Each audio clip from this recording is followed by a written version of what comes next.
This is tteokbokki. Wow, this is actually a lot more spicy than I thought. Isn't that crazy? Hello everyone, this is Jung, and I'm gonna share a lot of Korean foods and the stories they have. So sit tight and let's get together.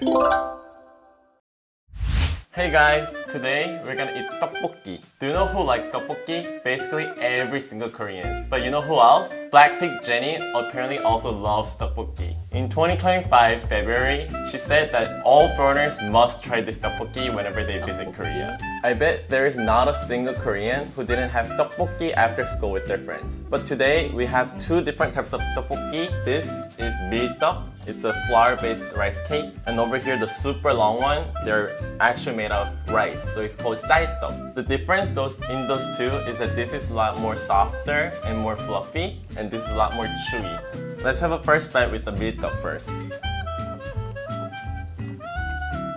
Wow, this is actually a lot more spicy than I thought. It starts with spicy and then all the chewy textures comes first, but also I really like how it sweetens out at the end. And now let's try the tteok, which is made out of actual rice. Let's see how different it is from the tteok.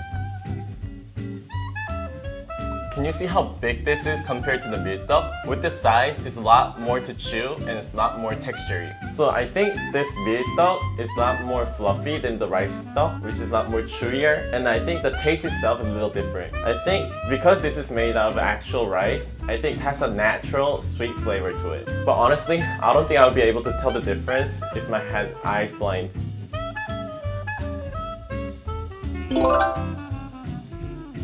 The tteok and tteok, they have different stories. Tteok only started after the 1950s when the Korea didn't have a lot of rice to make the rice cakes out of. So the government promoted a national campaign to eat more flour and save more rice. And that's when the rice cakes were actually made with flours. When I was little growing up, we also had a lot of tteokbokki food stalls in front of our school. And then my allowance a day was only 50 cents. But usually this one serving would be about $2. So there's no way I could eat the whole one serving by myself. But thank God, they had a thing called tteokbokki, which is they would serve the tteokbokki in a small cup and they would sell it exactly for 50 cents. And now let's also try the same and have the tteokbokki I used to have when I was young. So usually how it works is that they would scoop out like around 3 to 5 pieces if it's like big like these. If you're lucky, you would get like around 7, but usually I was the unlucky one, so I got like 4 or 5. And then they would give you these toothpicks to use. So we just point it out like this.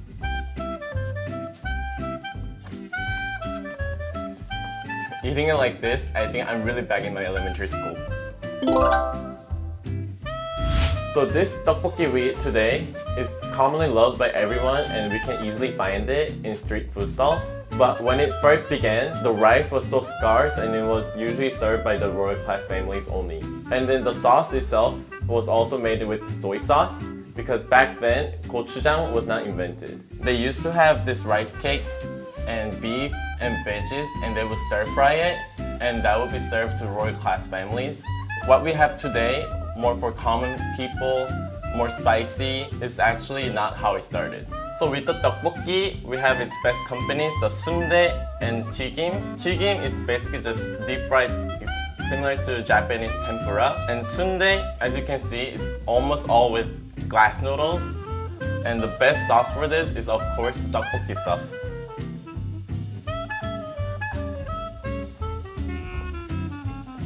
Now this alone doesn't really have that much taste to it, but if you add the tteokbokki sauce, the glass noodles really soaks up all the sauce, so you can have the soft and chewy flavor with the tteokbokki sauce. And for this tigim, I'm gonna soak it in so that the batter gets all the sauce before I eat it. And these three combinations, in Korea we usually refer to tteoktisun. Tteok for tteokbokki, chi for tigim, and sun for sundae. And they have a lot of combination sets for one serving as well, so you can enjoy all three at once. And do you know a fun thing about tteokbokki that even a lot of Koreans don't even know? So when and how did this spicy version of tteokbokki start? That we don't really know. But one of the most famous places for this tteokbokki, 신당동. Apparently, a female named 마봉님 started this spicy version of tteokbokki in the 1950s, and then that really struck the place. And today, the whole alley is called tteokbokki alley. So in Korea, this tteokbokki isn't just a food, but we also refer it to as 추억의 음식, meaning a food that brings out memories. If you've seen the Reply 1988, you'll get the vibe. In the scenes, the characters, including Deoksun and her friends, hang out a lot in the neighbor tteokbokki shop, and they would laugh, cry, and even dance in the shop with their friends.